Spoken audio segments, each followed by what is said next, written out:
All right, ladies and gentlemen, as if anything couldn't get much worse than it already is, Joe Biden should consider a nuclear strike, according to a GOP senator, over Russia and Ukraine. Of course, this would start a thermonuclear war with some of the largest countries in the world today. This is our story. Please like and share this and get it out to your friends and family, because I believe this is a critical message, and it's not me saying it, it's Newsweek. Joe Biden should consider a nuclear strike on Russia over Ukraine, according to GOP senator. I'll include all links in the description box below, so make sure to check that out. Again, share this video. Republican Senator Roger Wicker believes the U.S. should not rule out military intervention, including what he calls a nuclear strike, when it comes to combating Russian aggression against Ukraine. Now, what's really interesting about this is Joe Biden just came out today and said he has no plans to send U.S. troops. But you know what he didn't say? He didn't say anything about a thermonuclear war. So I thought I'd point that out. Now, while speaking to Fox News' Neil Cavuto on December 7th, he also said sending troops to Ukraine was another option President Joe Biden should keep on his deck, which he just took off today.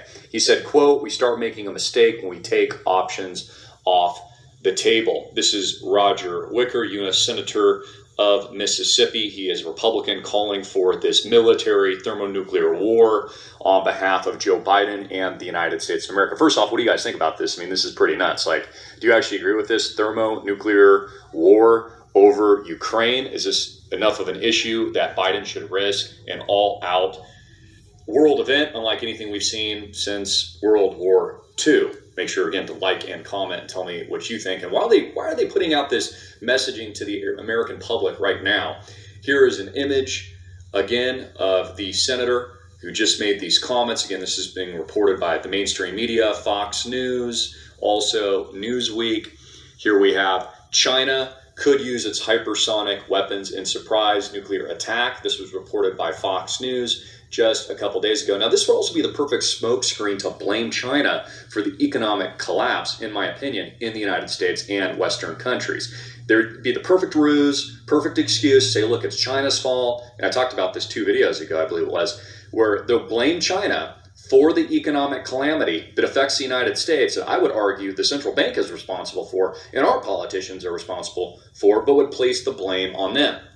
That would be the reason they don't have to raise interest rates. They can continue the bailouts. They can continue buying debt, blowing out the debt, and continuing these policies as they move us to the new plan. I always say, trust the plan. Of course, we've seen in the background, this is from the BBC, Evergrande and other real estate-like developers in China on the brink of default. So there's all this default risk that would also happen and could also happen very, very soon.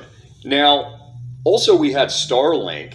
Here's a picture of Elon Musk. He's made some comments very interesting within the last 24 hours I want to talk about. Starlink and SpaceX have just launched a new X-ray space telescope. This is what they're saying. For NASA on Thursday. It's going to happen tomorrow. And they've been launching Starlink satellites allegedly, I believe it was within the last 48 hours. I'm going to show you some images of this in a second. Now, here's what's interesting about this, as I've talked about before. Ladies and gentlemen, the new war front, and I've read the declassified documents on this, occurs where? Space. This is why Donald Trump instituted a new branch of the military-industrial complex, the Space Force, the U.S. Space Force, and this is what it has to do with. Space weapons. It has to do with Star Wars. It has to do with electromagnetic pulses. We've seen in the news the ability of rogue countries like North Korea or China or Russia, for example, using shipping containers of which they can blast missiles from the sea that are cloaked and that might catch American defenses off guard.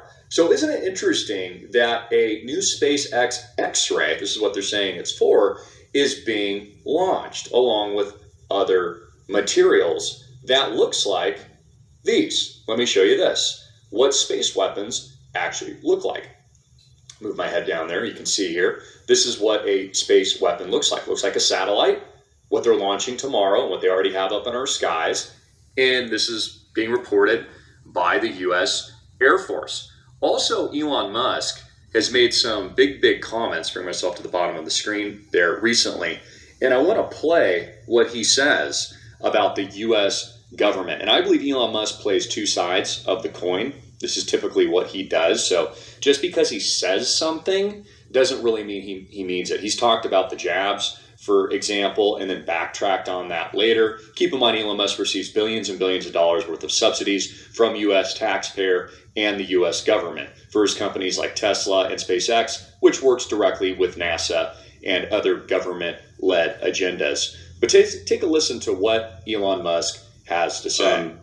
Then, at some point, really what you're doing is capital allocation.